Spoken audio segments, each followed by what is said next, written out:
Announcement ये था कि हम कम से कम उजरत जो है वो बढ़ा के 25,000 रुपया माना कर रहे हैं। मेरे ख्याल से जो गुर्बत में फंसे हुए दबे हुए लोग हैं, गुर्बत के और महंगाई के दलदल में जो लोग फंसे हुए हैं, उनके लिए ये बहुत ही ज़्यादा अहम चीज़ है कि उनकी उजरत में इजाफ़ा हुआ है तकरीबन 20% से ज़्यादा, तो बल्कि 25% तक अगर, और तो वो एक बहुत फ़ायदा हुआ है। और इसके साथ हम उम्मीद करते हैं कि ये कैस्केड होगा कि अगर आपने 19,000 या 20,000 की तनख्वाह, उजरत वाली की तनख्वाह 25,000 करेंगे तो जिसकी 23 थी उसकी भी आप 27-28 कर लेंगे वगैरह वगैरह। और इसके साथ साथ दूसरा जो इक़दाम उन्होंने उठाया, जो दूसरा अनाउंसमेंट किया है, वो उन्होंने कहा है कि मैं तमाम रिक्वेस्ट करता हूँ बिजनेसेस से कि जिन लोगों की तनख्वाह लाख रुपए से कम हो, उसकी तनख्वाहों में 10% की इंक्रीज़ कर दें। और ये भी 1 अप्रैल से होगा और मिनिमम वेज भी लागू 1 अप्रैल से होगा। और मुझे बड़ी खुशी की बात है कि मैंने शाम को उसके बाद ट्वीट भी किया हमारे बिजनेसेस के और एक्सपोर्टर्स के लोगों से, और मैंने कहा है कि आप ये तनख्वाह बढ़ा दें लोगों की, इंशाअल्लाह ताला हम आपकी तमाम मदद करेंगे एक्सपोर्ट बढ़ाने में भी, आपकी इनकम बढ़ाने में। और ये मैं ऐसे ही कहता चलूँ कि ये जो हम तनख्वाह बढ़ा रहे हैं और जो मालकान को रिक्वेस्ट कर रहे हैं, ये सिर्फ सनतकारों के लिए नहीं है, ये मीडिया हाउसेस के मालकान के लिए भी है। तो ये मैं ऐसे ही गोश गुजार करना चाहता हूँ मीडिया हाउसेस के मालकान का कि वो भी चाहें तो बढ़ा सकते हैं। 10% हमारी बड़ी रिक्वेस्ट है और मैं इंशाअल्लाह ताला उधर भी कॉम्पनसेट करने की हम पूरी कोशिश करेंगे। तीसरा जो अनाउंसमेंट किया था वो आप जानते हैं कि मार्च में हुकूमत के अफसरान की तनख्वाह गुज़िश्ता हुकूमत ने बढ़ाई थी, लेकिन उन्होंने पेंशन नहीं बढ़ाई थी। और पेंशन, ज़ाहिर है कि जो हुकूमत के लोग काम कर रहे होते हैं वगैरह, अक्सर वो बेचारे साइड पे ट्यूशन पढ़ा रहे होते हैं, दूसरा काम कर रहे होते हैं घर चलाने में। लेकिन जो रिटायर्ड लोग होते हैं, ख़ास तौर पे ज़्यादा ज़ईफ़ लोग होते हैं, वो और कुछ नहीं कर सकते। तो उसके लिए 10% हमने फिल फॉर पेंशन का इजाफे का भी ऐलान किया है। और इंशाअल्लाह ताला उससे भी कुछ ज़ख्मों पे मरहम रहेगा हमारे बुज़ुर्ग पेंशनर्स का। तो ये 3 बड़े अनाउंसमेंट थे शहबाज शरीफ साहब के। कल आपको पता है कि शहबाज शरीफ के पहले दिन पे कराची एक स्टॉक एक्सचेंज 1700 पॉइंट्स बढ़ी है। 1700 पॉइंट्स का जो इजाफा था कल का, वो पाकिस्तान की तारीख का सबसे सिंगल डे बड़ा इजाफा था। कभी भी इतना इजाफा नहीं हुआ एक दिन में जितना कल किया।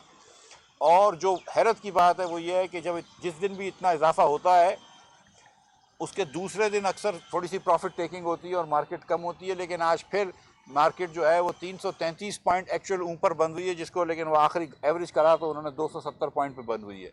तो आज भी अल्लाह ताला की मेहरबानी से मार्केट ऊपर बंद हुई है।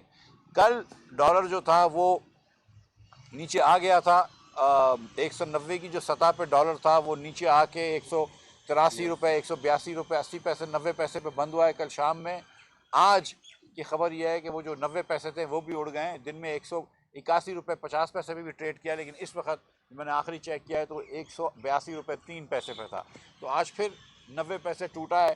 तो अल्लाह ताला की मेहरबानी से जो पाकिस्तानी अवाम है उसको ये बड़ा कॉन्फिडेंस है कि वो शहबाज शरीफ की हुकूमत में ये पाकिस्तान का माशी मुस्तकबिल रोशन होगा और बेहतर होगा। मैं जो शहबाज साहब ने भी कहा कि हम मायूसी नहीं फैलाना चाहते, लेकिन कुछ चीज़ें आपकी गोश गुजार करना बहरहाल ज़रूरी हैं ताकि ये रिकॉर्ड की दुरुस्तगी हो जाए। सबसे पहले आप जानते हैं कि इस हुकूमत ने कहा था कि 3990 अरब रुपए का डेफिसिट होगा, यानी कि तकरीबन 4,000 रुपये का डेफिसिट होगा। उसके बाद 4,000 अरब रुपए का डेफिसिट होगा, शुक्रिया, 4,000 अरब रुपए का डेफिसिट होगा। उसके बाद कुछ अर्से पहले यहाँ पे बैठे हुए एक बड़े जय्यद रिपोर्टर ने कहा था कि नहीं 4300 अरब रुपए का डेफिसिट होगा। मैंने उस पर गुजारिश करी थी कि नहीं 43 का नहीं होगा, 46 का होगा, लेकिन वो भी गलत थे, मैं भी गलत हूँ। इस वक्त हुकूमत पाकिस्तान का डेफिसिट जो चल रहा है वो 5600 अरब रुपए की स्पीड से चल रहा है। जी हाँ, 5600 अरब रुपए की स्पीड से चल रहा है। ये पाकिस्तान की तारीख का सबसे बड़ा डेफिसिट है। ये पाकिस्तान की तारीख का सबसे बड़ा डेफिसिट बाय फार है, बाय 1500 अरब रुपए से ज़्यादा है। ये जिस नहज पे खान साहब, इमरान खान साहब इकानमी को धकेल पे गए, मतलब ये मईशत के साथ ज़्यादती है और पाकिस्तानी अवाम के साथ जुल्म है। ये जो रोज़ बरोज़ महंगाई बढ़ती है, इसकी एक बड़ी वजह फिस्कल स्टिमुलस होता है। ये फिस्कल पॉलिसी एक्सपेंशनरी होती है, जिसमें आप 5600 अरब रुपए तक का डेफिसिट कर रहे हैं। और ये यहाँ पे स्टोरी ख़त्म नहीं होती है। इसके अलावा 800 अरब रुपए की सप्लीमेंट्री ग्रांट्स की बात कर रहे हैं, यानी कि हम बात कर रहे हैं 6400 अरब रुपए का डेफिसिट। मैं आपको ऐसे ही बताता चलूं कि मुस्लिम लीग के 5 सालों में इतना डेफिसिट हुआ था जितना खान साहब इस साल करके गए। 800 अरब रुपए के अंदर 220 अरब रुपया तो सिर्फ SNGPL को देना है, LNG और RLNG के नुकसान में। 73 अरब या 80 अरब रुपए कम से कम जैनको को देने हैं उसको लिक्विड रखने के लिए। और 373 अरब रुपए का ये बारूदी पैकेज जो इन्होंने लेकर आए हैं, जो बारूदी सुरंग बिछा के गए शहबाज शरीफ के लिए, 373 अरब रुपए का ये पैकेज दिया इन्होंने। और मुझे बड़े अफसोस के साथ कहना पड़ता है कि जो गुज़िश्ता हुकूमत के अफसरान अहलकार बात कर रहे थे, मैं वज़राओं की बात कर रहा हूँ, हुकूमत के अफसरों की बात नहीं कर रहा हूँ, कि जो वज़रा कह रहे थे वो गलत बयानी से काम ले रहे थे। ये बात दुरुस्त नहीं है कि ये खुद फाइनेंस कर सकते हैं। इससे डेफिसिट बढ़ रहा है 373 अरब रुपए। IMF इससे एग्री नहीं हुआ है और ये पाकिस्तान को IMF से ख़त्म कर चुके हैं, जिसको हमको रीस्टार्ट करेंगे इंशाल्लाह, उस पर मैं बात करूंगा। लेकिन ये 373 अरब रुपए इसके अलावा है और ये बेतहाशा नुकसान कर रहे हैं। और उस वक्त जब खान साहब टैक्स ले रहे थे आपसे और पेट्रोल की कीमत बढ़ा रहे थे, उस वक्त इनको ख्याल नहीं आया था लोगों की महंगाई का। लेकिन जब इनकी हुकूमत पे हाथ बात आई तो इन्होंने एकदम यू टर्न एक और ले लिया और नुकसान शुरू कर दिया। और मुझे बड़ा अफसोस होता है कि ये वज़रा जो बैठे हुए थे काउंसिल में और ये इकोनॉमिक एडवाइजर्स जो बैठे हुए थे, जिनको 30-30, 40-40, 50-50 साल का तजुर्बा है, इन्होंने ये करने दिया कि आपने मुल्क के मईशत को दावे पे लगा दिया, मुल्क के मईशी फ्यूचर को दावे पे लगा दिया सिर्फ सस्ती शोहरत के लिए। तो 373 अरब रुपए का ये नुकसान है। तो ये सब मिला दें अगर तो 6400 अरब रुपए का डेफिसिट होता है।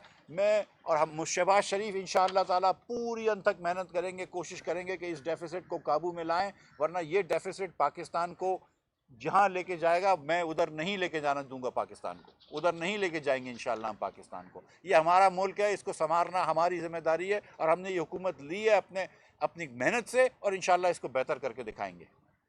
लेकिन ये बात लगाने रिकॉर्ड पे ज़रूरी है कि ये लोग जो कहते थे कि हम खर्चा कम करेंगे, हम कर्जे कम करेंगे, इन लोगों ने पाकिस्तान को इस साल 6400 अरब रुपए के डेफिसिट की प्रोजेक्शन है। और ये मेरे नंबर्स नहीं हैं, ये फाइनेंस मिनिस्ट्री के नंबर है जो मैंने नहीं देखे थे, जो शौकत तरीन के ज़माने में बने हुए थे।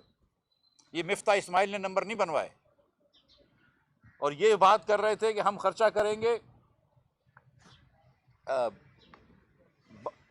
7500 अरब रुपए का। ये अगर 800 अरब रुपए निकाल दूं तो भी 8700 अरब रुपए से ज़्यादा खर्चा करेंगे। और अगर वो 800 अरब रुपए डाल दूं तो 9500 अरब रुपए का खर्चा करेंगे। कहाँ आप एस्टिमेट कर रहे हैं 7500 अरब रुपए का, कहाँ आप खर्चा कर रहे हैं 9500 अरब रुपए का। और ये बात करते थे कि पिछली हुकूमत ने कर्ज बहुत छोड़ दिया। जो कर्ज इन्होंने छोड़ा है उसको तो आप छोड़ दें कि जितना लियाकत अली खान से लेकर, जो कल शहबाज साहब ने बात करी कि जितना लियाकत अली खान से लेकर नासिरुल मुल्क तक कर्ज लिया गया है, 25,000 अरब रुपया, इनफैक्ट 24,952.9 अरब रुपया, उसका 80% से ज्यादा इमरान खान ने 4.25 साल में लिया है। तो नंबर आ जाएंगे आपके पास, वो भी मैं रख दूंगा आपके सामने। और फिर ये बात करते थे कि वो कर्ज लिया था इसलिए हमारा डेफिसिट ज्यादा है, वरना देखो हमारा प्राइमरी डेफिसिट कितना है, कम है। हम तो प्राइमरी सरप्लस करते हैं, ये कहते थे, झूठ थी, आज तक प्राइमरी सरप्लस नहीं किया। इस साल एक्सपेक्ट कर रहे कि प्राइमरी डेफिसिट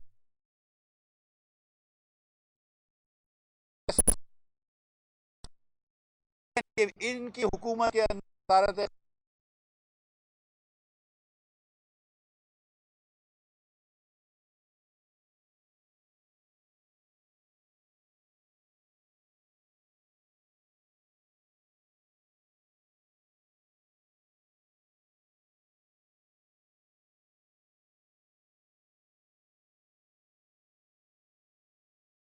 जिसमें 11,000 मेगावाट के पावर प्लांट भी शामिल थे, जिसमें बिक्की बलो की हवेली बहादुर शाह भी शामिल था, जिसमें LNG के प्लांट भी शामिल थे, ये सब चीज़ें थी। तो 1600 अरब रुपए का माहाना डेफिसिट, सालाना डेफिसिट था औसतन। इस साल सिर्फ प्राइमरी डेफिसिट इमरान खान की हुकूमत का, जिसमें इन्होंने एक ईंट नहीं लगाई है, सिर्फ प्राइमरी डेफिसिट 1600 अरब रुपए से ज़्यादा है। तो पाकिस्तान के खिलाफ साजिश तो पीटीआई करके गई है, तो अल्लाह का शुक्र है कि हमने इसको अभी निकाल दिया, वरना और मुश्किल हो जाती। पाकिस्तान का तिजारती खसारा भी पाकिस्तान का एक रिकॉर्ड करेगा, और पाकिस्तान का तिजारती खसारा इस बार 45 अरब डॉलर का होने का है, जो कि रिकॉर्ड है। पाकिस्तान की इंपोर्ट्स पाकिस्तान की इंपोर्ट्स 75 अरब पे जा रही हैं। 75 अरब की इंपोर्ट्स कर रहे हैं, वो ये भी एक रिकॉर्ड होगा। और ये बात करते थे कि मुस्लिम लीग नून ने करंट अकाउंट डेफिसिट बहुत छोड़ा सीपैक की वजह से और ग्रोथ की वजह से, तो यहाँ पे तो ग्रोथ भी नहीं हुई, और इस साल करंट अकाउंट डेफिसिट भी हमसे ज़्यादा करके आएंगे। हम अगर 19 का छोड़ के गए थे, ये 20 का करेंगे। ये पाकिस्तान की तारीख का second highest current account deficit होगा। सबसे ज़्यादा करंट अकाउंट डेफिसिट मुशर्रफ साहब के आखिरी साल में हुआ था 2007-2008 में, जब 8.1% of GDP current account deficit था, और इस बार ये 6.5% करेंगे, सेकंड हाईएस्ट। उस साल एब्सोल्यूट नंबर में कम था, लेकिन एज परसेंटेज GDP जो था वो 8.1% था। तो ये हुकूमत मुझे छोड़ के जा रही है, हमें छोड़ के जा रही है मसला। एक्सपोर्ट बिल्कुल सही बात है कि 25 अरब रुपए लास्ट ईयर था, जो कि तकरीबन जहाँ पे हम छोड़ के गए थे उसको 30 अरब रुपए इंशाल्लाह हो जाएगा इस साल। ये अच्छी बात है, लेकिन इसमें भी देखिए कि प्राइस इफेक्ट जो है वो ज़्यादा है। 24% एक्सपोर्ट बढ़ा है, 24% एक्सपोर्ट बढ़ा है, लेकिन इंपोर्ट जो है वो 50% बढ़ा है। तो आप खुद देख सकते हैं कि इसमें कितना प्राइस इफेक्ट है और कितना क्वांटिटी इफेक्ट है। और क्योंकि करंट अकाउंट डेफिसिट इतना ज़्यादा है, लिहाजा करेंसी के ज़खायर कम हो रहे हैं। सिर्फ पिछले माह 500 करोड़ डॉलर की कमी आई है करेंसी के ज़खायर में, बैरून मुल्क की करेंसी के ज़खायर में, ज़र मुबादला के ज़खायर में, सॉरी, 500 करोड़ डॉलर एक महीने में कमी आई है, which is the largest single decrease in foreign exchange reserve in the history of Pakistan. I can say without fear of contradiction, from February 4 to from March 4 to end of March, first week of April। हमारे लिए अब इस गिरती हुई ज़खायर को, बैनुल अक़वामी क्या बोलते हैं इसको, ज़र मुबादला के ज़खायर को इस्तेहकाम देना और उसको बढ़ाना सबसे ज़्यादा ज़रूरी है। ये जो इस वक्त आपको कुछ काफ़ी 100 करोड़ डॉलर में छोड़े, उस नंबर में नहीं जाते, अगले साल आपको 30 बिलियन डॉलर्स की ज़रूरत है। इस साल भी आपको रिमेनिंग पीरियड के अंदर क्वार्टर में काफ़ी पैसों की ज़रूरत है जो वापस करने हैं। वो हम कर लेंगे इंशाअल्लाह ताला, वो हम सब कर लेंगे, आई नो। लेकिन उन चीज़ों के लिए IMF ज़रूरी है। आपने जो लिख के दिया है IMF को, आपने उसके वादे वहीद की तो खिलाफ वर्जी करी, जो लिख के आपने दिए थे एग्रीमेंट, उनकी भी खिलाफ वर्जी करी। कोई ज़रूरत नहीं थी ये एमनेस्टी देने की बिजनेसेस को, कोई ज़रूरत नहीं थी। आपने बस आखिरी में ये कि चलो जाते जाते अपने इंडस्ट्रियलिस्ट दोस्तों को भी खुश कर दो, आपने अपने रियल एस्टेट दोस्तों को तो खुश कर दिया था, एक और एमनेस्टी उठा के दे दी। ये इमरान खान जो कि हमेशा एमनेस्टी के खिलाफ बात करते थे, अब उन्होंने एमनेस्टी दे दी। और कमाल ये है कि दुनिया में एमनेस्टी दी जाती है कि आपकी पिछली इनकम जितनी थी उसको आप वाइट कर लें। कोई ये थोड़ी देता है कि अगली इनकम भी वाइट कर लेना। इन्होंने अगली इनकम की वाइट, मतलब रियल एस्टेट की इन्होंने क्या, अगले 2 साल तक आप करते रहे, आप चोरी करते रहे, आपको हमने वाइट कर दिया। तो भाई कहां से पैसे आएंगे फिर? तो मैं अब तो पहले काउंट कर रहा हूं कि वो, मैं इमरान खान से रिक्वेस्ट करता हूं कि सर वो 200 अरब डॉलर जो आपने लेके आने थे उसमें से कम 50 तो भिजवा दो मुझे, बाकी फिर अल्लाह बढ़ाए। मतलब ये लोगों ने ना सिर्फ कोई बात पूरी नहीं करी, लेकिन हर शोबा ज़िंदगी में इन्होंने, शोबा जात में इन्होंने पस्तगी लाए हैं। कल इंशाअल्लाह ताला हम बात करेंगे आपसे पेट्रोलियम की और पावर की, लेकिन आज हम ये चाह रहे थे कि आपके सामने कुछ चीज़ें मैं ये रख दूं आपके सामने कि ये क्या हमारे मसाइल हैं। एक बात और भी करना चाहता हूं कि इन्होंने PSDP भी कम कर दिया, 900 से 700 किया, लेकिन खर्च इन्होंने सिर्फ 450 अरब रुपए किया है। और ये भी फाइनेंस से प्लानिंग में गया है, तो मेरा नहीं ख्याल है कि ये 500 अरब रुपए की स्पीड पे भी थे। हम कोशिश करेंगे कि PSDP के ऊपर जो प्रोजेक्ट के अंदर बहुत ज़्यादा थ्रो फॉरवर्ड है वहाँ पे हम कम करें, और जो प्रोजेक्ट के अंदर कॉस्ट बढ़ जाती है अगर आप स्लो पैसे दे रहे होते हैं तो वहाँ कर लें। लेकिन बहुत ज़्यादा गंभीर मसाइल छोड़ के गए खान साहब, बहुत ज़्यादा गंभीर मसाइल पीटीआई छोड़ के गई है। और पिछले 2 महीने से जो इन्होंने सौतेला सलूक किया है हुकूमत पाकिस्तान से, माशियत पाकिस्तान से, उसकी नज़ीर नहीं मिलती। जो महंगाई इन्होंने की है, जो और महंगाई उनकी कौन सी थी कि एसपीआई जो करती है, सेंसिटिव प्राइस इंडेक्स, अगर वो 15% या 17% था, तो जो गरीब तरीन 20% पाकिस्तानी है उनके लिए 19% होता था। हमेशा ये हुआ है। कभी भी पाकिस्तान का अगर इमरान खान से पहले दौर देखें तो एसपीआई पहले तबके के लिए, अमीर लोगों के लिए ज़्यादा होती थी, गरीब लोगों के लिए कम होती थी। खान साहब ने यह भी उल्टा कर दिया। रूरल इन्फ्लेशन हमेशा कम होता था, अर्बन इन्फ्लेशन ज़्यादा होता था। खान साहब ने यह भी उल्टा कर दिया।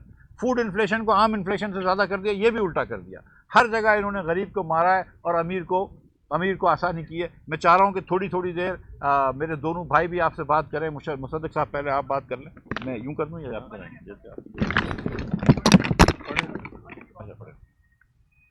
बहुत शुक्रिया जी। मैं सिर्फ चंद इजाफी बातें आपसे करना चाहता हूँ।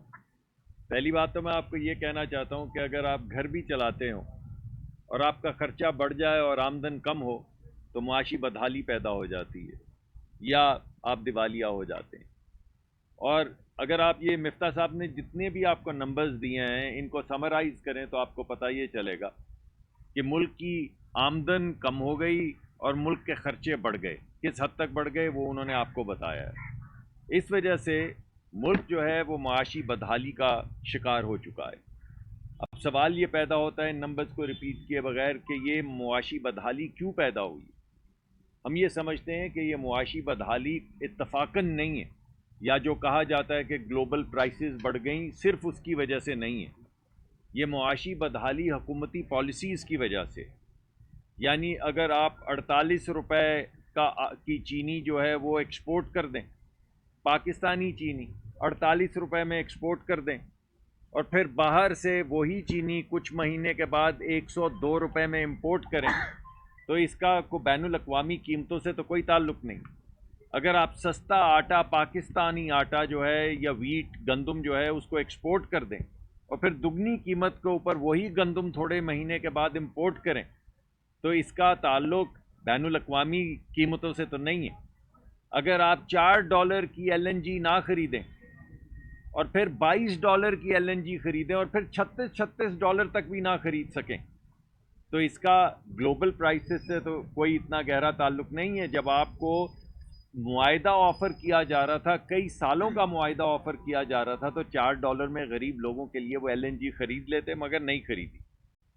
अगर आप 30 अरब की मेट्रो जो लाहौर में बनी, बिल्कुल उतने ही किलोमीटर, 29 किलोमीटर जितने पेशावर में बनी, अगर आप वो बाद में 102 या 105 अरब की बनाएंगे तो फिर इसका ताल्लुक़ ग्लोबल प्राइसेस से तो नहीं है।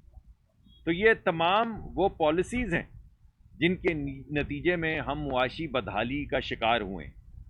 और जैसा पहले भी मैंने आपको एक दिन कहा था कि 1 रुपए की कीमत पाकिस्तान में वो 55 पैसे 56 पैसे रह गई, ये पिछले 3.5-4 साल में। तो जब 1 रुपए की कीमत आधी रह गई तो आपकी क़ुव्वत ख़रीद आधी रह गई। जब आपकी क़ुव्वत ख़रीद आधी रह गई तो जो लोग 2 रोटी अपने बच्चों के लिए ख़रीदते थे उनके पास 1 रोटी रह गई। तो सुनिए, मैं आपको ये कह रहा हूँ कि ये इत्तफाक नहीं है कि वज़ीर आज़म साहब कहते थे कि मैं यहाँ पे क्या आटा और घी की कीमत कम करने आया हूँ। ये इत्तफाक नहीं है, क्योंकि आटा और घी की कीमत वो बढ़ाने आए थे। आटा और घी की कीमत तो वो जो मुआशी पॉलिसीज़ जिनका मैंने ज़िक्र किया है उनके ज़रिए उन्होंने बढ़ाई हैं। और अब आपको पता चलेगा कि वो वुज़रा जो कहते थे कि टमाटर महंगा हो गया तो टमाटर मत डालें, टमाटर के बगैर नहीं हिंडिया पकती, तो आपको अब अंदाज़ा हो जाना चाहिए कि वो ऐसी गुफ्तगू क्यों फरमाते थे। या वो वज़ीर जो कहते थे कि वो गैस जो आपके चूल्हे में डले वो हलाल है, मगर जो आपके वो पानी गर्म करने वाले गीज़र में डल जाए वो हराम है या अयाशी है। तो अब आपको मालूम हो जाना चाहिए कि वो ऐसी बातें क्यों करते थे। अगर आपने $4 की गैस नहीं ख़रीदनी और 22 या 26 या $36 की जाके ख़रीदनी, फिर ये बातें तो आपको करनी पड़ेंगी। और इस सब का बोझ किसने उठाया? गरीब आदमी ने उठाया। यानी महंगाई की शरह जो 4% से कम थी, 3.9% थी हमारी हुकूमत के आखिरी साल में, वही महंगाई की शरह डबल डिजिट्स में 11% तक चली गई, 13% तक चली गई।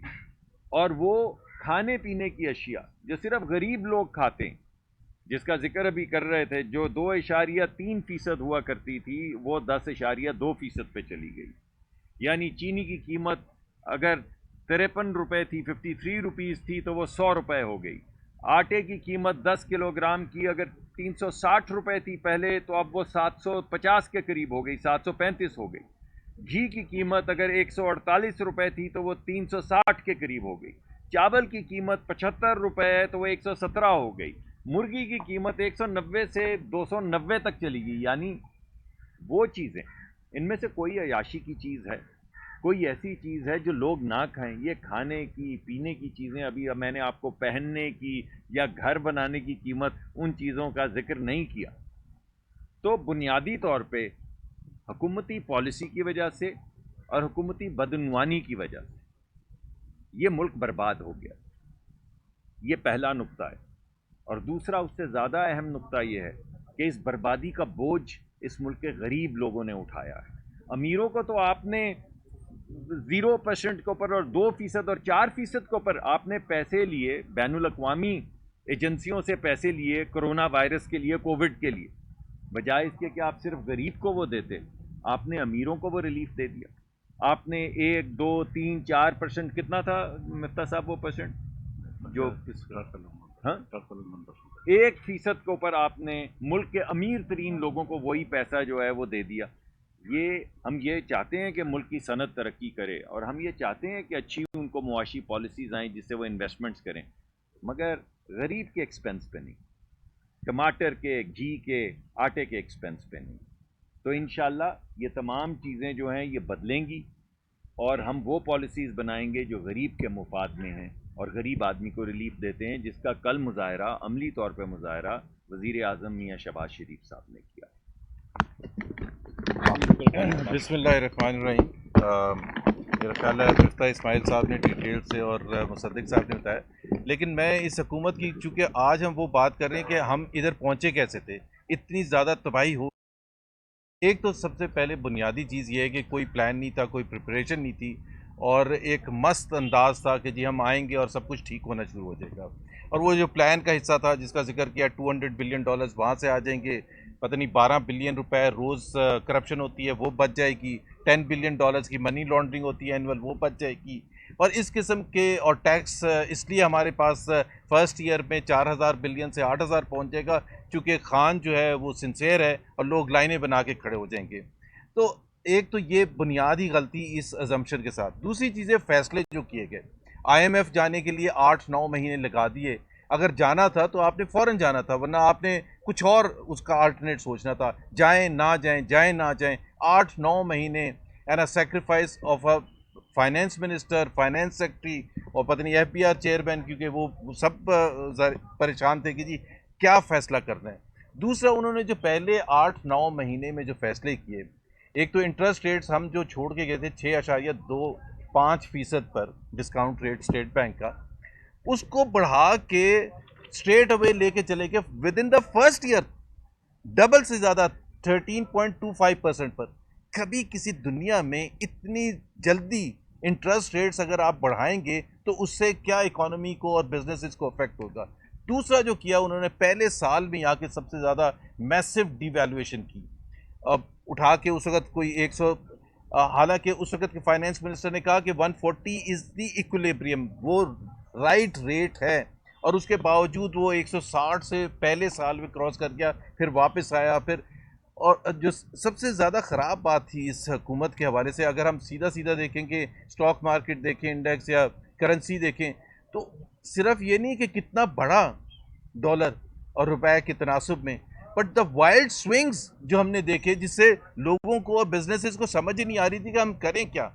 मतलब एक दिन, शायद आपको याद होगा, शुरू में एक दिन 11 रुपए गिर गया, रुपए एक दिन में, और उसी दिन 9 रुपए रिकवर कर गया। तो आप सोचें कि मार्केट्स के साथ हो क्या रहा था। तो एक तो डिवैल्यूएशन मैसिव की, इंटरेस्ट रेट्स डबल किए, तीसरा, उन्होंने उस साल में जो तबाही की कि बार बार इलेक्ट्रिसिटी और गैस टैरिफ्स को बढ़ाया। अभी कोई बिजनेस हो और प्लस टैक्सेस में इजाफा कर दिया, तो 4 मेजर कंपोनेंट्स होते हैं, कॉस्ट कंपोनेंट्स होते हैं किसी भी बिजनेस के लिए। आप बिजनेस मॉडल बनाते हैं एक नॉर्मल रेंज के हिसाब से कि जी आपकी करेंसी 6-7% मूव करेगी या आपकी डीवैल्यूएशन 8-9% मूव करेगी, सॉरी 6-7% होगी। इंटरेस्ट रेट्स का तनासब एक रेंज बाउंड होगा। तो जब आपका कोई चीज़ विद इन रेंज बाउंड ना हो और अनएक्सपेक्टेडली हाइक्स आएँ, तो जाहिर सी बात है मार्केट एडजस्ट ही नहीं कर सकती। और उस दिन से आज तक हम रिकवर ही नहीं कर सके, और उसका हमने देखा भी जी इस साल पर है। तो 4 हमने फाइनेंस मिनिस्टर देखे, तो जहां ये छोड़ के गए जो इन्होंने बताया है कि आप इन्फ्लेशन देखें, जो सबसे ज़्यादा मेरा ख्याल है किसी भी हुकूमत के लिए नंबर 1 ऑब्जेक्टिव होना चाहिए, गरीब आवाम के लिए महंगाई को कंट्रोल करना। दूसरा गुर्बत को कंट्रोल करना। तीसरा पावर्टी में इजाफा करना। अभी आप देखें 2 करोड़ लोगों को अगर आप गुर्बत की लकीर से नीचे धकेल देंगे, this is the figure where they are living. हमने 2 करोड़ लोगों को गुर्बत की लकीर से ऊपर लेके आए थे। हम खान साहब को बताते रहे कि भाई गुर्बत की लकीर से नीचे धकेल के उनको चेक बांटना कोई बड़ा क्रेडिट नहीं होता। गुर्बत की लकीर से ऊपर उठा के थ्रू इन्वेस्टमेंट, थ्रू इंडस्ट्रियलाइजेशन और जॉब क्रिएशन, वो एक असल चैलेंज होता है, इकनॉमिक चैलेंज होता है। तो इंशाल्लाह ताला ये हम इसको इससे ज़्यादा नहीं लेके जाना चाहते। इस वक्त जो सूरत हाल है मईशत की, वो तबाह कुन है। और नंबर्स भी जो इन्होंने बताए फिस्कल डेफिसिट के ख़ास तौर पर हवाले से, क्योंकि ये लीड करेगा फर्दर डेट, और फिर डेट सर्विसिंग बढ़ेगी एंड सो ऑन। तो माइनफील्ड। और एक लास्ट चीज़ जो खान साहब ने जो बहुत ही सबसे ज़्यादा ख़राब फैसला किया था, आपको पता है फरवरी में पेट्रोल प्राइसेस 10 रुपये गिरा दी, और साथ में ऐलान किया कि अगले 4 महीने तक पेट्रोल प्राइसेस नहीं बढ़ाऊंगा। एक ऐसी चीज़ जो इंटरनेशनल ऑयल प्राइसेस से लिंक्ड है, ज़ाहिर है वो आपने देखा भी है रेंज कहाँ तक चली गई थी, 125 से 130 तक चली गई थी। खान साहब फरवरी में बैठ के कह रहे हैं कि जी 4 महीने मैं नहीं बढ़ाऊंगा। उसका असर क्या है? उसका असर ये है कि हमारे लिए प्रॉब्लम और पूरी कौम के लिए माइनफील्ड बिछा के गए। उनको पता था वो जा रहे हैं। कभी कोई वजीर आज़म इस किस्म का फैसला करता है कि जो चीज़ इंटरनेशनल कमोडिटी से लिंक हो, उसको आप कहें कि जी मैंने फिक्स कर दिया और अगले 4 साल, तो इस किस्म के फैसले किए थे। और यहाँ जो माशी सूरत हाल है वो आपके सामने। एक मिनट, वो आपने इनिशिएटिव लिए हैं खास तौर पर 10% के हवाले से कौमी खजाने को कितना बोझ पड़ेगा? आप समझते हैं ये खाली खजाने के ऊपर बोझ नहीं है? और दूसरा जो बुनियादी ज़रूरतों का आपने जिक्र किया, आटा, चीनी और बाकी वगैरह, वो आवाम तक का कैसे पहुँचेगा? आवाम, गरीब आवाम को वो रिलीफ कब मिलेगी? शुक्रिया, आपका बड़ा अच्छा सवाल है। ये जो पेंशन है इस पे तकरीबन 13 अरब रुपए अगले 3 महीनों में हुकूमत पाकिस्तान के खर्च होंगे। लेकिन हम समझते हैं कि ये 13 अरब रुपए हम अफोर्ड कर सकते हैं, बल्कि हम दूसरे मेजर्स भी लेंगे अगले 3 महीनों में। लेकिन ये करना मैं समझता हूँ ज़रूरी था। जो 25,000 रुपये तनख्वाह की है उस पर फेडरल गवर्नमेंट के सिर्फ ग्रेड 1 या शायद ग्रेड 2 के एम्प्लॉयज़ को अफेक्ट करता है और अफेक्ट नहीं करता। लेकिन मैं सचमुच ये समझता हूँ, मैं अपने भाइयों से, मैं इंडस्ट्रियलिस्ट खुद भी हूँ, मैं तमाम इंडस्ट्रियलिस्ट भाइयों से कहता हूँ कि यार 25,000 रुपये के अंदर नहीं किसी का पूरा होता, तो ये थोड़ा सा बड़ा दिल करें। और मैं ये भी बताना चाहता हूँ कि पिछले 2 दिन के अंदर, 3 दिन में शहबाज शरीफ के आने के आपकी मार्केट कैपिटलाइजेशन 6% बढ़ गई है, आपकी कंपनियों की वैल्यू 6% बढ़ गई है। जो डॉलर आपका चला गया है नीचे 8 रुपये, वो तकरीबन 4% चला गया है। तो मतलब थोड़ा सा हमको ये तकलीफ़ के दिनों में शेयर करना है गरीब लोगों से। और इस मुल्क में वैसे भी जैसे मुस्तफा साहब ने कहा कि गरीब से लेकर हमने अमीर को बहुत दिया है, तो थोड़ी सी अगर हम दूसरी तरफ चलें। जी राणा साहब, मैं आया। बाकी कीमतें कब? हाँ, इतना बड़ा गैप है, तो इसका मतलब है कि जो कट लगेगा जो कंसोलिडेशन होगी वो भी इतनी ही स्टीप होगी। इन हालात के अंदर आर यू रेडी के 10% से आप कहाँ आना चाह रहे हैं, और आर यू रेडी से नीचे आएंगे कंडीशन? देखिए मैं आता हूँ मेरा भाई आपके। देखिए गुजारिश ये है कि IMF से मैं मिलूँगा, अभी मैं नहीं मिला हूँ, ठीक है। मीटिंग में जा रहे हैं सर, ये फैसला शहबाज साहब डिसाइड करेंगे, हमको पूछना पड़ता है इस वक्त। बहरहाल at this point I am on ECL, सो वो मैं ऐसे ही बता दूं कि मेरी लास्ट फॉरेन ट्रिप जो थी वो भी IMF की स्प्रिंग मीटिंग में थी। तो अल्लाह की मेहरबानी से उस वक्त भी मैंने पाकिस्तान को रिप्रेजेंट किया था, शायद अगली मरतबा भी करूं, लेकिन दरमियान में 4 साल आपने यही सीएल पे रखा है। वैसे भी नहीं जा सकते थे स्प्रिंग So, मीटिंग नहीं, बट सीरियसली देखें, 6400 अरब रुपए का डेफिसिट है, जिसके अंदर ये जो चीज़ें हैं 225 अरब रुपए का नुकसान कर दिया है। अब मैं अगर अभी पैसे दे दें या 4 महीने बाद में, वो पैसे की लाइबिलिटी तो खड़ी हो गई है। आपने अगर पीएसओ ने नुकसान कर दिया, वो एसएनजीपीएल ने, वो मेरा लाइबिलिटी तो हो गई है। हमने उसको मैनेज करना होगा। आईएमएफ को भी हम बता सकते हैं कि हम एक दिन के अंदर हम सब चीज़ें नहीं कर सकते, हम आईएमएफ से फिर बात करेंगे। लेकिन मैं एक चीज़ अश्योर कर सकता हूँ आईएमएफ को और तमाम इंटरनेशनल ऑर्गेनाइजेशंस को कि जो भी, और चाइना को या सीपैक को भी, कि जो भी फैसले पिछली हुकूमत ने किए थे उनके साथ वादे वहीद, हम उस पर कायम हैं। हम खुदा न खास्ता ये नहीं कह रहे कि हम पिछली हुकूमतों की बात नहीं मानेंगे। हम एक जमहूरी प्रोसेस से आए, हम वो मानते हैं। और दूसरी बात ये कि जो हम वादे करेंगे वो पूरे करेंगे, हम झूठ नहीं कहेंगे उनसे। आपकी बात जो थी कि देखें, शहबाज साहब ने कल भी बात की थी कि आटा जो है उसको हम सस्ता करेंगे फिलफॉर सूबों के साथ, और चीनी और घी जो है वो रमज़ान बाज़ारों में सपोजिटली बिक रहा है, लेकिन उसको इस वक्त इम्प्लीमेंट नहीं हो रहा। हमें पता है कि पंजाब में भी इम्प्लीमेंट नहीं हो रहा ख़ास तौर पे। तो वो अब जैसे ही पंजाब की हुकूमत भी बनती है इंशाल्लाह एक दो दिन में करेंगे। चीनी, अच्छा ये बात भी बता दूं कि जो चीनी बढ़ गई है उस पर हमारे पीटीआई के भाई हुकूमत से गए लेकिन झूठ से नहीं गए, तो उस पर ये एक झूठ बात कह रहे हैं कि हमारी वजह से चीनी बढ़ी है। भाई मैं तो अभी नोटिफाई भी नहीं हुआ हूँ। और लेकिन दूसरी बात है कि मतलब हमने कोई ऐसा स्टेप नहीं लिया जिसके हमारी वजह से चीनी नहीं बढ़ी। चीनी तो मार्केट कंडीशन पर। जी आ रहा हूँ आपको। जी आईएमएफ के पास आप जा रहे हैं और वो टफ कंडीशंस। जी जी जी क्या आपके पास कोई ऑल्टरनेट प्लान है? और अभी सुनने में आया है कि प्राइम मिनिस्टर जो है वो सऊदी अरब के विजिट पे जा रहे हैं। क्या हम जो फ्रेंडली कंट्रीज हैं उनसे हमारी कितना फाइनेंसिंग गैप है टिल जून, और कितना हम फोकस करते हैं कि हम अपने उन कंट्रीज से कर लेंगे? और एक और छोटी सी बात सुनने में आया है कि 200 प्रोजेक्ट्स जो हैं तो पीएसडीपी में शामिल करने के लिए आपने प्लानिंग कमीशन भिजवा दी, ये बात ठीक है? देखें, जो हमारे पास लास्ट जो स्टेट बैंक का नंबर आया वो $11.3 बिलियन है। आपको पता है कि अगले 3 महीने के अंदर करंट अकाउंट डेफिसिट क्या होना है, मतलब it could be up to 6 billion. और ये करंट अकाउंट डेफिसिट 13 बिलियन का हो चुका है, ये 8 महीने में हो चुका है, तो 4 महीने वो बाकी हैं। लेकिन एक्चुअली वो चौथे महीने के पैसे तो निकल गए। सो ये 6 बिलियन का वहाँ पे मुझे 5-6 बिलियन के वहाँ पे एक मार लगने की है। Plus you have to return about $3 billion. उसके बाद जो सऊदी अरब का जो आपके पास डिपॉजिट था, that is contingent on IMF के प्रोग्राम के अंदर होना, तो वहाँ से मुझे डबल मार लग रही है। फिर अगर आप आईएमएफ के अंदर भी ना हो और आपके पास 3 महीने से कम के रिजर्व्स हों, तो फिर आपको वर्ल्ड बैंक और एडीबी भी लोन्स नहीं देते। और जब वो भी लोन्स नहीं देते, और गिवन कि आपका जो बॉन्ड है वो सिर्फ 80 पैसे में बिक रहा है, रुपए का बॉन्ड, तो आप इंटरनेशनल मार्केट से भी बोरो नहीं कर सकते। तो इस वक्त आईएमएफ से कोई अफाम तफहीम के साथ कहीं निगोशिएट करके आगे बढ़ना जो है, मेरे ख्याल से इस वक्त मुल्क की ज़रूरत है। जी भाई, मैं इसके बाद इस पर आ जाऊँगा। आप जी, आपके पास फिर आपके पास आ जाऊँगा। पहले नंबर पे तो आपको जिस चैलेंज का सामना है वो है महंगाई।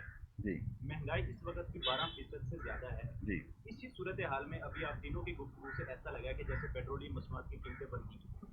जब पेट्रोलियम मसनूआत की कीमतें बढ़ेंगी तो उसका ऑटोमेटिकली इम्पैक्ट आएगा शेयर होल्डर। जी, महंगाई और बढ़ेगी। क्या आपका ये जो 22 से 25 हज़ार रुपये पे जाना एक उनके मुंह में जीरा नहीं? सेकंड नंबर पे सर, जो आईएमएफ का प्रोग्राम है, इसमें जो पेट्रोलियम मसनूआत पे रिलीफ पैकेज दिया गया है, ये तो आप ख़त्म करने जा रहे हैं।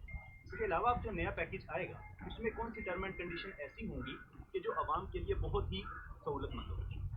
देखिए, एक तो ये कि 25% किसी की तनख्वाह बढ़ा देना ऊँट के मुंह में जीरा नहीं होता। जिस आदमी की 25-20 हज़ार रुपये तनख्वाह हो, उसकी तनख्वाह अगर 25 हो जाए तो उसके लिए एक ज़िंदगी का मेरे ख्याल से फ़र्क हो जाता है। तो ये नहीं कहना कि ये ऊँट के मुंह में जीरा, ये बात मेरे ख्याल से दुरुस्त नहीं है। अब लेकिन हमको अपनी माशी सूरत हाल देख के ये चीज़ करनी है। दूसरी बात मैं आपको यहाँ पे बताता चलूँ, कैनी साहब आपको भी ये बात पता होगी कि जो पिछली प्राइस जो खान साहब करके गए हैं, जो 150 पेट्रोल की, इसका इन्होंने खुद तो अप्रूवल दे दी प्राइस की, लेकिन ईसीसी से शौकत तरीन साहब ने ये अप्रूव नहीं करी है सब्सिडी। तो ये भी शहबाज शरीफ के ज़िम्मे आएगी। ये चीज़ जो है कि ये मतलब इन्होंने हातिम ताई की कब्र पे लात तो मारी, ये पेट्रोल तो सस्ता कर दिया, लेकिन इसकी सब्सिडी अप्रूव नहीं करी, तो ये बजट के नंबर में फिर हमको डालनी पड़ेगी। तो खान साहब जो है वो आप ही के पैसों से आपको दे रहे हैं और फिर बोल रहे हैं कि यार देखो मैंने दिया है। तो भाई ये अभी कोई तय नहीं हुआ पेट्रोल की प्राइस का, मैं आपको सच बता रहा हूँ। ये ओगरा की समरी आएगी, बात करेंगे। लेकिन जो खान साहब दे के चले गए हैं जो उन्होंने फंड नहीं किया ईसीसी के अंदर वो हम फंड करेंगे ताकि ये सही हो जाए। जी भाई, मैं अफसर में आप इसके बाद सॉरी अभी जो आज की जो रिपोर्ट आई है उसमें उन्होंने मेंशन किया है कि बहुत से लोगों का कॉम्प्लिकेशंस होंगी। किसकी रिपोर्ट आई? Pitch rating. जी जी जी जी। तो कह रहे कि ऑलरेडी रिव्यूज हैं तो मुश्किल है निगोशिएट करना कोalition गवर्नमेंट के लिए। क्या नया प्रोग्राम उसके साथ डिस्कस करेंगे या कि उसी को चलाएंगे? और दूसरा जो गवर्नमेंट ने अनाउंस की थी बिजली पेट्रोल के ऊपर सब्सिडी वापस लेगी गवर्नमेंट? IMF के इसी पैकेज को चलाएंगे। मेरे ख्याल ये खत्म कर रहे हैं आपका सवाल का जवाब में ये प्रेस कॉन्फ्रेंस खत्म कर रहे हैं। अजान होने 2 मिनट अजान होने।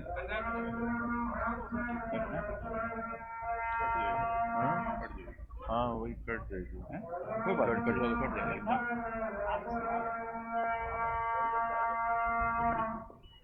सर कहाँ जा रहे हैं आप डॉक्टर साहब? इफ्तार नहीं करेंगे आप? नॉट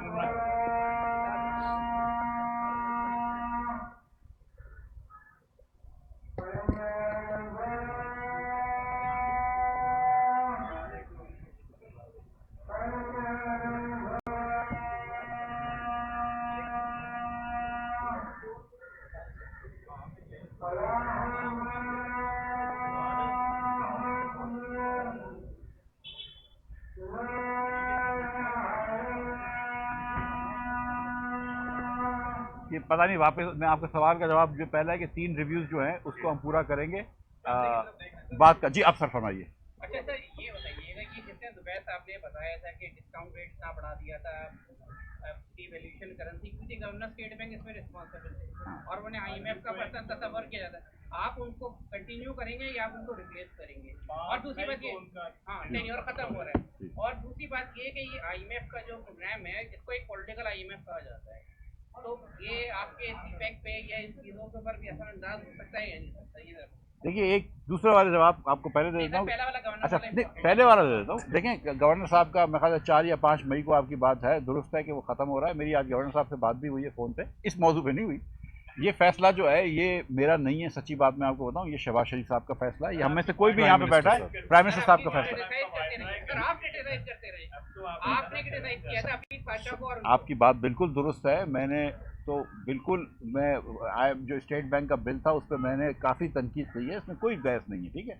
लेकिन गवर्नर साहब को रिटेन करना या गवर्नर साहब को रिटेन ना करना या एक्सटेंशन ना देने का फैसला जो है वो मेरा नहीं है, वो शहबाज शरीफ, ये हम में से किसी का भी नहीं है यहाँ पे जो बैठे, वो शहबाज शरीफ साहब का है, वो फैसला करेंगे। मैं आपको जैसे ही फैसला होगा बता दूंगा। हाँ, अगर फैसला करने पहले इजाज़त दो, वज़ीर आज़म बना दो, फिर कर दूंगा। ये बताइए, ICP से जो मुआहदे आपकी गवर्नमेंट ने किए थे, हाँ, इस गवर्नमेंट ने खत्म किए, उनको आप रिव्यू करेंगे? और साथ जेनकोस का बता दें कि जिन जेनकोस को बंद करने का फैसला हुआ उसको क्या करेंगे, आप बताएंगे? जो जेनकोस का बंद करने का फैसला शाहिद अब्बासी साहब के ज़माने में और मियां नवाज शरीफ के ज़माने में करके गए थे, वो तो मेरे ख्याल से फिल फॉर बंद होनी चाहिए, क्योंकि वो तो सिर्फ फर्नेस ऑयल जलाने की फैक्ट्रियाँ हैं, उससे बिजली तो बहुत कम बनती है, फर्नेस ऑयल बहुत जनता है, उसका तो कोई जवाज़ नहीं है। मैं आऊँगा, कोई जवाज़ नहीं है उसका। लेकिन जो IPPs के मायदे हैं, अगर वो एक वापस से एग्रीमेंट हो गया, हम उसके पीछे कैसे जा सकते हैं? जी, दोनों कहूँगा। सर ये बताइए कि आपने जैसे कहा जो IMF के साथ पूरी करें, तो IMF की जो लेटेस्ट कंडीशन थी वो तो ये थी कि जी 4 रुपये पर litre every month petrol levy बढ़ेगी जी, और वो बजाय बढ़ने के वो 0 हो गई और अब नेगेटिव है जी, 21 रुपये पर जी, नेगेटिव है जी। तो इसका मतलब ये है कि आप 44 रुपये पर ये रिवर्स करेंगे, और अगर ये रिवर्स करेंगे तो फिर महंगाई किधर जाएगी? आप कह रहे हैं कि महंगाई भी कम करेंगे। खालिद साहब, मैं शहबाज साहब जिसको भी वजीर बनाते हैं या जिसको भी एडवाइज़र बनाते हैं, प्राइम मिनिस्टर साहब, वो IMF से बात करेंगे, हम IMF से निगोशिएट करेंगे। मैं टीवी पे तो निगोशिएट नहीं करूँगा, हम उनसे कुछ ना कुछ कोशिश करेंगे। अल्लाह ने चाहा तो कुछ वो हमारी बातें मानेंगे, कुछ हम उनकी बातें मानेंगे, अफाम और तफहीम से काम करेंगे। लेकिन इस वक्त आप लोग तो ये इसी चीज़ को दिन रात करते हैं। आपको ये पता है कि इस वक्त IMF का हाथ छोड़ना से रुपए के ऊपर क्या असर पड़ेगा, हमारे बॉन्ड्स के ऊपर क्या असर पड़ेगा, और हमारी रीपेमेंट पे क्या असर पड़ेगा। जी शोएब भाई, पहले तो ये कि 3.5 साल में प्राइस मॉनिटरिंग कमेटी सबसे पैथेटिक परफॉर्मेंस रही है। CCs अपने AC वाले रूम में बैठ के महंगाई को कंट्रोल करते रहे, सूबों के अंदर, जिलों के अंदर कोई काम नहीं हुआ। जितने आपने मसाइल बताए 90% का सोल्यूशन जो है वो टैक्स रेवेन्यू के साथ जी जो 6100 रुपीज़ का टैक्स आमदनी है उस तक पहुँचने के लिए जो पेश चल रही है उसको बरकरार रखने के लिए आपके ध्यान में क्या है? देखिए, जो पहले 9 महीने के टारगेट्स थे वो तो हुकूमत ने पूरे किए, लेकिन ये जाहिर है कि बैक लोडेड टारगेट हैं। तो पहले जो 9 महीने हैं उसमें तकरीबन 450 अरब रुपए औसतन इन्होंने टैक्स वसूल किया है। अगले 3 महीने का टारगेट 650 अरब रुपए का है, जो कि बहुत स्टीप टारगेट है। लेकिन इंशाअल्लाह ताला शहबाज शरीफ की सरबराही के अंदर इस वक्त तो मैं यही कोशिश करूँगा कि हम यही कोशिश करेंगे उनकी टीम कि हम उसके टारगेट को पूरा करें, फिर अल्लाह जानता है। मैं आपके पास मैं अच्छा डीसी ये मुझे बड़ी नहीं ये अच्छा ये शोएब भाई, मैं आपकी बात से एग्री नहीं करता हूँ। मैं समझता हूँ कि उस्मान बुज़दार जो थे वो बड़े काबिल चीफ मिनिस्टर थे, उनकी हुकूमत ने तो ज़रूर अच्छा काम किया होगा। आपकी इन्फॉर्मेशन सही नहीं है। उस्मान बुज़दार से अच्छा चीफ मिनिस्टर कैसे हो सकता है? जी अभी ये बताएं कि हमारी जो पेट्रोल की प्राइसेस का मसला मजाक कर रहे थे, इसको सीरियसली नहीं लेना, सीरियस रिपोर्टिंग कर दे जी।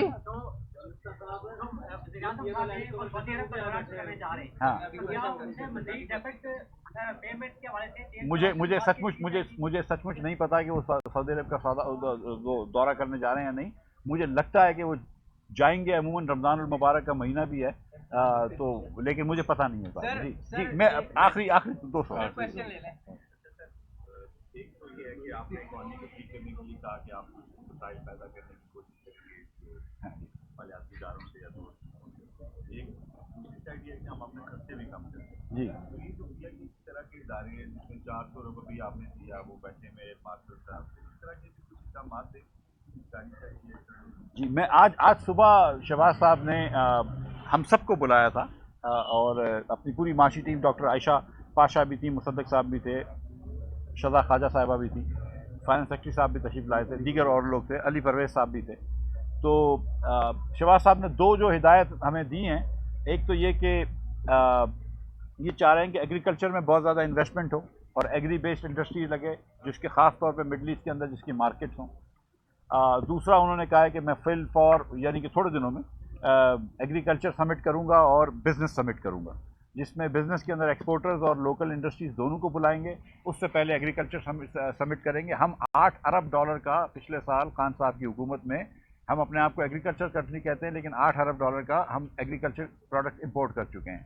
जब नवाज़ शरीफ साहब की हुकूमत ख़त्म हुई थी, मेरा मुस्लिम लीग की हुकूमत ख़त्म हुई थी, तो हम वीट को एक्सपोर्ट कर रहे थे, हम चीनी एक्सपोर्ट कर रहे थे। आज सितम ज़रीफ़ी ये है कि हम ये दोनों चीज़ें इंपोर्ट कर रहे हैं। हम $2 बिलियन का कॉटन इंपोर्ट कर रहे हैं, जो और पिछले साल हमने पाकिस्तान के अंदर 1983 के बाद सबसे कम कॉटन पैदा की है। तो बहुत सारे ऐसे लो हैंगिंग फ्रूट हैं एग्रीकल्चर के अंदर, छोटे रिफॉर्म्स के अंदर।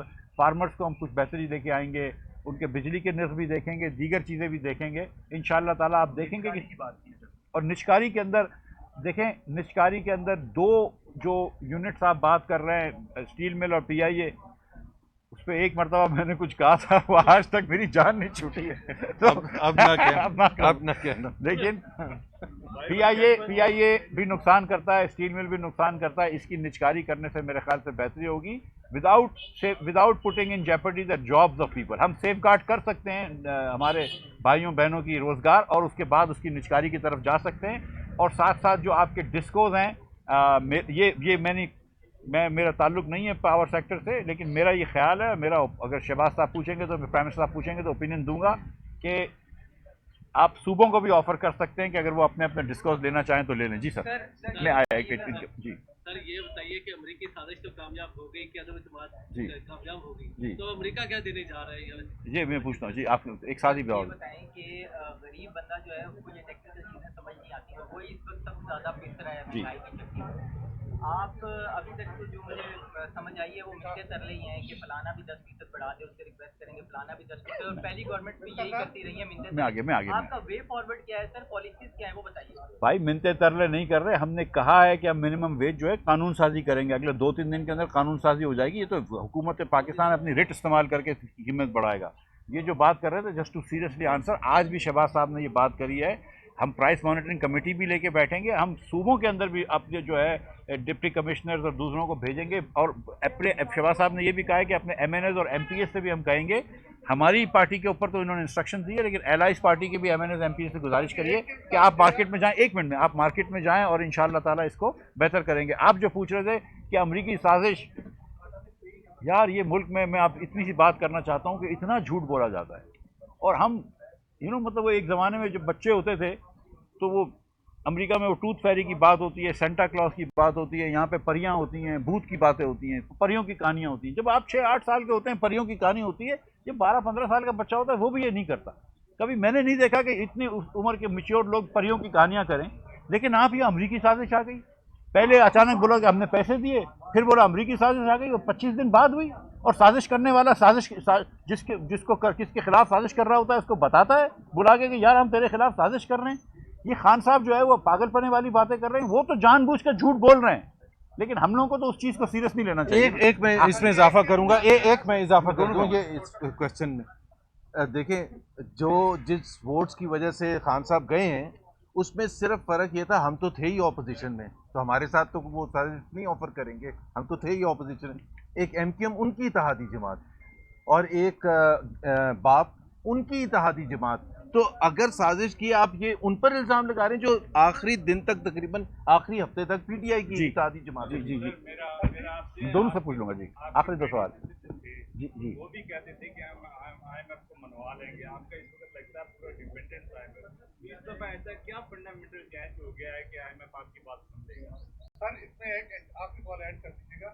इतने आपने मसाइल बताए हैं, क्या आप अकेले हल कर सकेंगे? आपका काफ़ी अर्से से इसाकदार के दौर से ये रहा है कि मईशत पे आपको जो है वो मिसाक की मईशत करना पड़ेगा जी। क्या आप इन मसाइल के हल के लिए मिसाक की मईशत की तरफ जाएंगे? और इसके लिए अगर आपको पीटीआई के पास भी जाना पड़ा तो क्या पीटीआई को भी इसमें शामिल करेंगे? और दूसरा, बजट जो है वो अगला सर पे है और आपने कुछ मराज जो है वो अभी अनाउंस कर दिए। बजट में फिर जो मुलाजिम है वो आपसे एक्सपेक्ट करेंगे और अगले बजट को आप कैसा जो है देखिए एक इसमें ये उल्टा जवाब देता हूँ। देखिए, एक तो ये कि फिल फॉर महंगाई हम नहीं कर सकते कम, हम ये समझते हैं इन द सेंस कि मतलब जो पीटीआई की पॉलिसीज़ थी, करेंसी आपने डिवैल्यू पे डिवैल्यू करी है, आपने बहुत ज़्यादा एक्सपेंसेस कर दिए, फिस्कल स्टिमुलस कर दिया, फिस्कल पॉलिसी आपकी एक्सपेंशनरी थी, मॉनेटरी पॉलिसी आपकी एक्सपेंशनरी थी, आपने करेंसी डिवैल्यू करी। तो ये एक और गलत फैसले करे जो 1,40,000 टन यूरिया आपने स्मगल करवा दिया। अब हम वापस तो नहीं ला सकते जहाँ सेंट्रल एशिया से स्मगल हो गया है। तो आपने गंदम स्मगल करवा दिया, हम उसको वापस तो नहीं ला सकते। आपने पोल्ट्री फीड के अंदर गंदम डाल दिया, हम उसको वापस तो नहीं ला सकते। तो जो इनकी गलत पॉलिसी थी उसका असर को ख़त्म करने के लिए कुछ वक्त लगेगा। लिहाजा फिल फॉर जो गरीब तरीन तबका होता है, जो कम से कम उजरत लेता है 19-20 हज़ार रुपये, हमने उनकी तनख्वाह बढ़ा दी। तो हमने कुछ ना कुछ तो उनकी ज़ख्मों के ऊपर मरहम रखा है। हम कोशिश करेंगे कि बजट के अंदर और सहूलतें दे सके, जहाँ तक हमारी चादर होगी इंशाअल्लाह उतना पाल फैलाएंगे। शौकत तरीन साहब बिल्कुल ये कहते थे कि IMF बात मान जाएगी उनकी, लेकिन उनको भी पता थी कि वो नहीं मानेगी। जब ये कह रहे थे कि हम फंड कर लेंगे, वो गलत कह रहे थे। आपको मैंने अभी बता दिया कि 370 अरब रुपए इसकी सब्सिडी है और वो कह रहे थे मैं इस बजट से फंड कर लूँगा। आपको मैंने अभी बता दिया कि 6400 अरब रुपए का बजट डेफिसिट जा रहा है, वो 3900 अरब रुपए की बात कर रहे थे। He knew these numbers and he was telling you this. I am telling you this honestly. आखिरी लास्ट सवाल, बीसा के मईशत तो मेरे बॉस ने शहबाज शरीफ साहब ने कह दिया है। उन्होंने उस दिन भी कहा था, जिस दिन पहले दिन अपनी leader of the opposition speech में करे थे, हम तो RTS के सताए हुए थे, लेकिन फिर भी हमने कहा था कि हम मीसा के मईशत करने के लिए तैयार हैं। लेकिन खान साहब ने आज तक कभी अपोजिशन लीडर से हाथ मिलाना गवारा नहीं समझा। खान साहब ने और हम में फ़र्क यह है कि हम अभी भी PTI वालों को अपना भाई समझते हैं। गुमराह ज़रूर हैं, झूठे ज़रूर हैं, कम अकल ज़रूर हैं, लेकिन फिर भी हमारे भाई हैं। चलें, इनके भी भाई हैं।